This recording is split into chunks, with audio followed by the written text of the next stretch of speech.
দিতে চেয়েছি। আমি আমার বান্দাকে মোটেই জাহান্নাম দিতে চাই নাই। এক বিন্দু আমার একটা বান্দা জাহান্নাম দিতে চাই না। ওসিআত রাহমাতি কুল্লা শাই, আমার রহমত সব কিছুর উপরে বেষ্টন করে আছে। আমরা কোরআনুল কারীমে বুঝছি, নাব্বি ইবাদি আন্নী আনাল গফুরুর রহিম ওয়া আন্না আযাবি হুয়াল আযাবুল আলীম।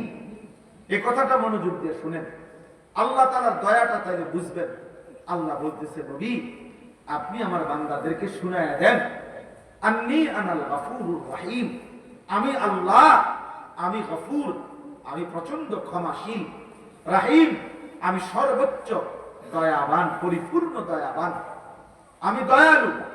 আর ওয়া আন্না আযাবি হুয়াল আযাবুল আলীম, আর এটাও বলে দেন আমার আযাব সেটাও কিন্তু অত্যন্ত ভয়ানক। কিন্তু তাফসীরের মধ্যে একটা আশ্চর্য সুন্দর কথা আছে। কথাটা হলো এই যে এই দুইখানে আল্লাহ বলছেন আমি গফুরুর রহিম, আমি ক্ষমাশীল, আবার বলছেন আমার আযাবও ভয়ানক। কিন্তু দুইটার মধ্যে একটা পার্থক্য চিন্তা করে মুফাসসিরিনে কেরাম বলে যে আল্লাহ তাআলা বান্দাকে মাফ করবার ক্ষেত্রে নিজেই স্বয়ং গফুরুর রহিম। তাহলে মাগফিরাত, বান্দাকে মাফ করা, এটা আল্লাহর সত্তার মধ্যে আছে, আল্লাহর অস্তিত্বের মধ্যেই মাগফিরাত আছে, তিনি গফুর। কিন্তু আযাব তাকে যদি দিতে চান, এটা আল্লাহর অস্তিত্বের মধ্যে না, এটা আল্লাহর সত্তার মধ্যে না, এটা আল্লাহর স্টকের মধ্যে। মানে আযাব এটা আল্লাহ তাআলার স্টকে আছে। জাহান্নামে হোক, যেখানে আল্লাহ তাআলা সংরক্ষণ করছেন আযাবের বিষয়গুলো, সেটা ওইখানে আছে। তাহলে আযাব আল্লাহর স্টকে আর মাগফিরাত আল্লাহর সত্তার মধ্যে।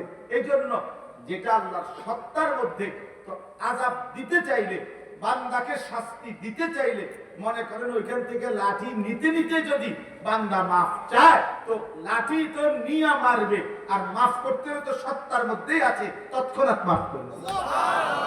এজন্য মাগফিরাত আগে, মাগফিরাত আগে চলে, আযাব পরে। আযাব তো ওইখান থেকে লইতে হইব, তারপরে মারতে হবে, শাস্তি দিতে হবে। আর মাগফিরাত তো সঙ্গেই আছে, মাগফিরাত তো সঙ্গেই আছে। এই জন্য আল্লাহ তাআলা তার বান্দার উপরে কঠিন কিছু দেন নাই। আল্লাহ তাআলা সর্বোচ্চ বান্দার জন্য দয়া করেছেন, দয়া করেছেন। আমাদেরকে আল্লাহ তাআলা যে বিধানগুলো দিয়েছেন এর কোনোটাই কঠিন না। আদ-দীনু ইউসরুন, নবী সাল্লাল্লাহু আলাইহি ওয়াসাল্লাম বলেন দ্বীন সহজ।